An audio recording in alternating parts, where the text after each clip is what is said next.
Happy Holi সবাইকে জানাই শুভ দোলযাত্রার প্রীতি শুভেচ্ছা অভিনন্দন এবং ভালোবাসা। ছাদে দাঁড়িয়ে আছি, আজকে নাকি আবার চন্দ্রগ্রহণ।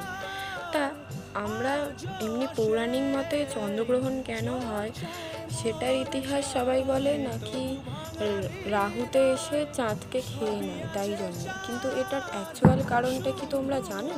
তো চলো অ্যাকচুয়াল মানে বৈজ্ঞানিক কারণটা কি, যেটা তোমরা নেটে খুব সহজেই সার্চ করে পেয়ে যাবে। তো চলো আমি সেটা তোমাদের সঙ্গে ঐতিহাসিক কাহিনিটা, অ্যাকচুয়াল কারণটা, বৈজ্ঞানিক কারণটা বাংলায় বলে ফেলি। আসলে চন্দ্রগ্রহণ বা সূর্যগ্রহণ যে কোনো গ্রহণ হওয়ার পেছনেই একটাই তার কারণ, সেটা হচ্ছে যখন পৃথিবী সূর্য আর চাঁদের মাঝখানে চলে আসে তখনই সূর্যগ্রহণ বা চন্দ্রগ্রহণ হয়। ঠিক আছে, মানে অ্যাকচুয়ালি চন্দ্রগ্রহণটা এর কারণেই হয় যখন পৃথিবী তো গোলাকৃতি, ঘুরতে ঘুরতে যখন হচ্ছে গিয়ে তোমার চাঁদ চাঁদ আর চাঁদের মাঝখানে চলে আসে, চাঁদ আর সূর্য পৃথিবীর দুপাশে আসে, তখনই অ্যাকচুয়ালি চন্দ্রগ্রহণটা হয়। ইংলিশে সেটাকে আমরা বলে, আবার পেনামড়া বলে। আমরা মানে হচ্ছে তোমার ডার্ক মুন, যেটা এখন হচ্ছে, মানে পূর্ণ চন্দ্রগ্রহণ যেটাকে আমরা বলে থাকি। তো আজকে যেটা আছে সেটা হচ্ছে পূর্ণ চন্দ্রগ্রহণ। এটা হওয়ার পেছনে একটাই উদ্দেশ্য, বা ব্লাড মুন। এখন দেখতে পাচ্ছ যে চাঁদটা প্রায় অনেকক্ষণ ধরেই দেখতে পাচ্ছি আস্তে আস্তে গিলে নিচ্ছে, হয়তো গ্রহণ সবে শুরু হয়েছে, তো আস্তে আস্তে অন্ধকার হয়ে যাবে চাঁদটা আস্তে আস্তে।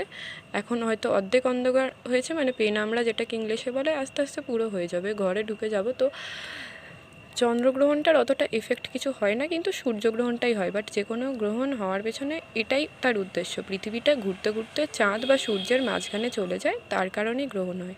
তো তোমরা কি জানো এই বৈজ্ঞানিক ইতিহাসের গল্প বা এই গ্রহণের কাহিনী? হয়তো তোমরা সবাই জানো। তো এই কেমন লাগলো এই কথাটি শুনে অবশ্যই আমাকে জানিও।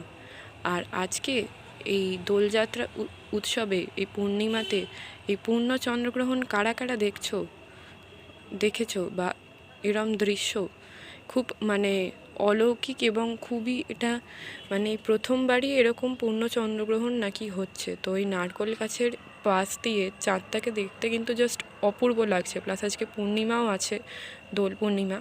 তো ছাদে অনেকক্ষণ দাঁড়িয়েছিলাম। তোমরা অবশ্যই বলো তোমরা কারা কারা দেখছো, আর এই কাহিনিটা তোমরা কে কে জানো এটাও আমাকে বলো।